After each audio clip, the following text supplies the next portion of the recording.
أشرف وزير العدل عبد اللطيف وهبي صباح يوم الاثنين 10 أبريل 2023 بالمعهد العالي للقضاء بالرباط على إطلاق 4 خدمات إلكترونية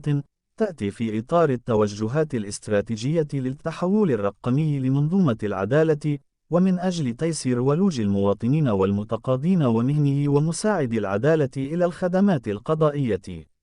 وفي هذا الإطار، أشرفت مديرية الدراسات والتعاون والتحديث بوزارة العدل على تصميم وتطوير 4 مشاريع لخدمات رقمية جديدة، تتمثل أولاً في بوابة طلبات العفو والإفراج المقيد بشروط.